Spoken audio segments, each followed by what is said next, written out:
The purpose of this video is to help you understand mixed references. So we're going to create a times table here. The basic idea is we're going to create a range from 1 to 10, horizontally and vertically, and then the numbers in the middle here are going to be this cell times this cell.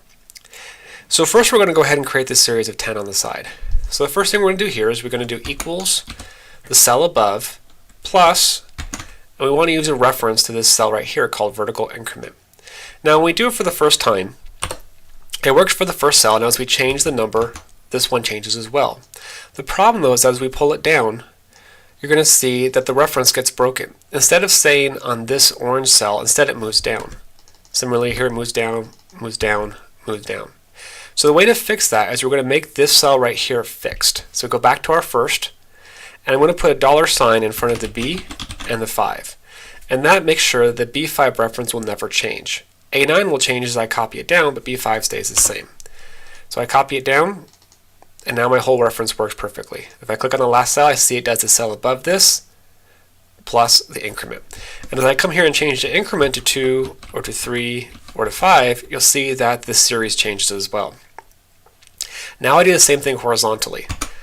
Equal the cell on the left plus the horizontal increment, and I'm going to go ahead and add $ as well.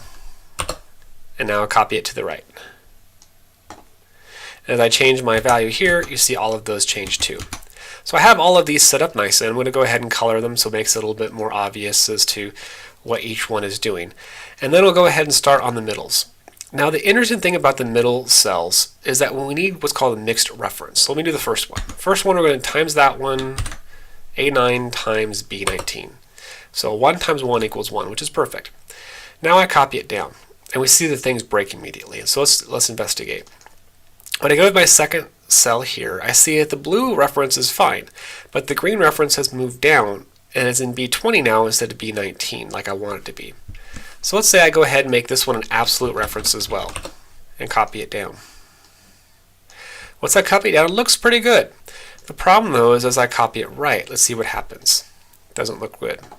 Let's try the second one here. To see the problem here with my green reference is that it's stuck on the first column. In other words, column B, instead of being free to move to column C. So what I really need to do here is I need to let the B change, but have the 19 be fixed. So I go back to my first cell, and I'm going to remove the $ by the B. Now B can move, but the 19 is going to stay put. So let me copy it down, make sure it works okay. Looks good. Let me copy it right. Okay, it doesn't exactly look perfect, but let's see. So this one was good. We see instead of B19 now it's C19. D19, E19. So that's all great. But now we have another problem. You see the blue cell is moving.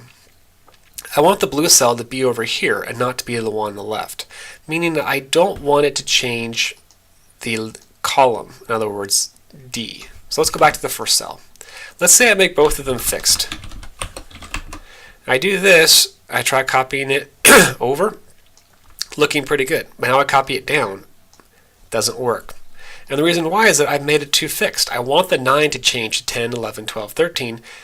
So I go back to my beginning, and now I take off the $ here. So now I have a formula where the A is fixed for the first, and the 19 is fixed for the second. When I take this one cell, I'm going to copy it, draw a box, and paste, and now I have a perfect times table. Whenever I click here, you see that my blue cell is always over there, my green cell is always on the bottom, all the way to the very bottom or very corner. And as I change my original increments, all my values are now going to change, and now I've got a nice little tool for a times table.